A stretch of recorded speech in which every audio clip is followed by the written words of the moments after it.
Hello again. This is Mr. Everything, and I'm coming to you again with another episode of Star Charts. And in today's episode of Star Charts, we are going to focus on the Ellis system. The Ellis system, located here in the UEE, it is 2 jumps from Terra. It has 2 jump points, one leading to Killian, another one leading to Nexus. It is exactly 5 jumps from Sol. Let's go ahead and zoom in to Ellis and examine the system itself. Ellis system. If speed could paradoxically be presented by a fixed point in space, then that point is unquestionably the Ellis system, home of the Murray Cup, the most famous racing event in the galaxy. Ellis is a star system that plays off its reputation to any tourists or other visitors who pass within a light year of the outer worlds.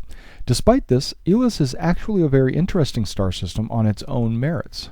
From hordes of indigenous life forms that are unlike anything present anywhere else in the known space, to an economy based on something other than ship part construction, to the sheer number and variety of planets present in the system.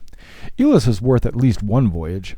Cosmologically, Ellis is an F3V yellow star with an especially thick green band, allowing an unusually high amount of human habitation. The system is located in a highly developed region of UEE space with strong jump ties to Nexus and Killian. Politically, it is a corporate-owned star system, although this is more trivia than actual issue of governance. Despite its association with space racing, Ellis has never been a manufacturing powerhouse. Instead, it exports unrefined minerals and seafood to other populated systems in the local star cluster. The inner planets. Ellis 1 and Ellis 2 are typical inner system uninhabitable worlds. Ellis 1 is a protoplanet that orbits so close to the star that it is frequently caught within solar flares. Miners consider Ellis 1 the ultimate tease. Advanced scanners have revealed that the bubbling magma surface hides a fortune in rare minerals, but there is no shielding technology yet available that would allow a mining crew to access them. Dozens of pilots and crews have been killed in the attempt. Ellis 2 is shrouded in a thick, smoggy atmosphere. The surface is barren and otherwise uninteresting, although the constant, severe storms are an attractive diversion for observers. Ellis 3, or Green, is the most recent to be terraformed, located on the edge of the system's habitable green zone, hence the imaginative name. The world was purpose-constructed as a resort world to cater to visitors interested in the Murray Cup. Transformed ocean world and planet is dotted with luxury towers and mega resorts. To preserve the world's elaborate underwater reefs, only a single landing zone is allowed, in the coastal city of Ido. Due to the fact that Green was terraformed, it has no native sea life. Attempts to transport species from Campos and Earth have met with abject failure. Ellis 4, or Campos, was the first world settled in the system, and it remains the most populated planet. It is also the only planet in the Ellis system with an economy that revolves around anything but racing. Campos is a high-gravity ocean world stocked with all manner of sea life.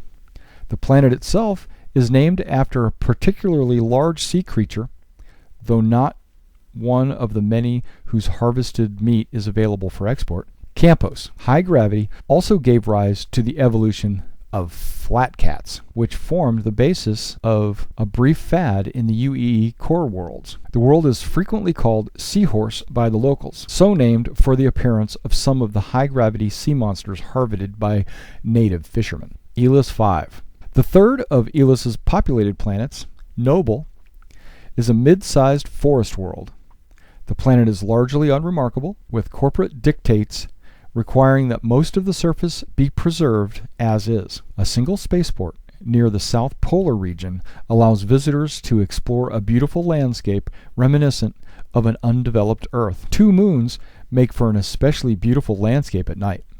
Although there is a constant fear that urban development will spread on the world to support the ever-increasing number of race fans traveling to the system. Ellis 6 sits just outside the green band, a rocky terrestrial world that is currently being used by the UEE for research into human habitation.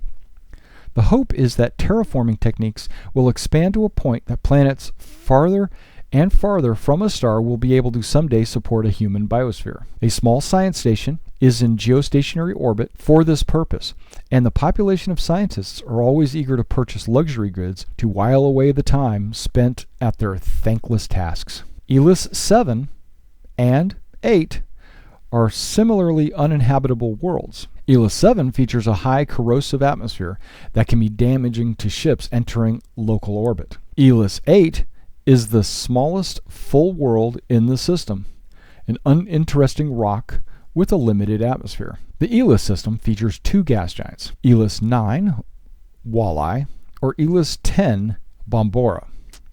Walleye is the largest of the 2 and has been completely commercialized as a fueling world, while Walleye is most famously recognized as a pit stop for racers.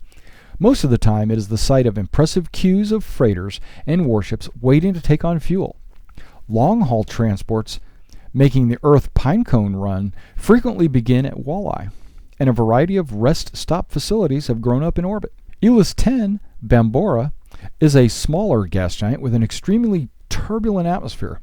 Scooping fuel can be extremely dangerous, and pilots are advised to avoid any such attempt.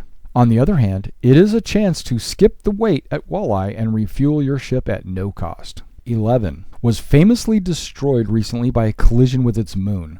The world was uninhabitable, and astrophysicists had long been charging its apparent demise. Nevertheless, the impact resulted in an extremely dense debris field which pilots are advised to avoid at all costs. Outlying regions are a reasonable source for minerals. Ellis 12, Judeca. It's a small frozen ball in space, the site of an occasional ice mining expedition and little else. The outermost planet of the system, Ellis 13, is locally known as Pinecone due to its strange scattered rock surface. Pinecone is rich in heavy minerals and is a popular destination for long-haul miners, many of whom transport ores all the way back to Earth itself for resale. And from another source, Ellis, part of the UEE, but corporate, having 13 planets. Ellis 4 has a rotation of 200 standard Earth days. Ellis 9 has a rotation of 8,922 standard Earth days. They import mechanical goods and luxury items. They export fuel. Crime status is medium. A lot of gambling. No black market. Ellis is most famous home of the Murray Cup, the jewel in in-system star racing Triple Crown.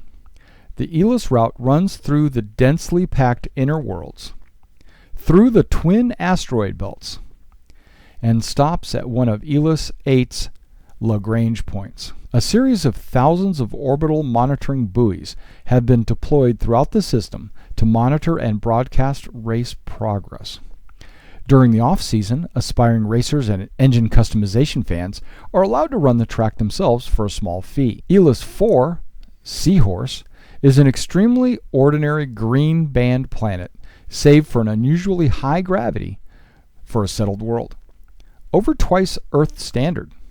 As such, Elysians tend to be stocky and muscular, and the planet's fauna takes on a variety of interesting shapes, the best example being the aptly named flat cat. Seahorse boasts a shining A+3 colonization rating from the UEE Colonization Command. Ellis 9, or Walleye, is a gas giant which has been patterned for use as a refueling world. Large freighters and warships form visually impressive queues to take on much needed fuel, and a service industry has formed for the long-haul transport crews making layovers in the system. During the lengthy Earth Pinecone run, nearby refineries dot the planet's skyline and cheaply convert the raw fuel for mass export. And in summary, what I would say is that Ellis is a great place to go if you are a merchant, a long hauler, or even a commodity broker, because Flat cats are still a fad in the UEE. You might be able to grab a few of these and put them in your cargo hold.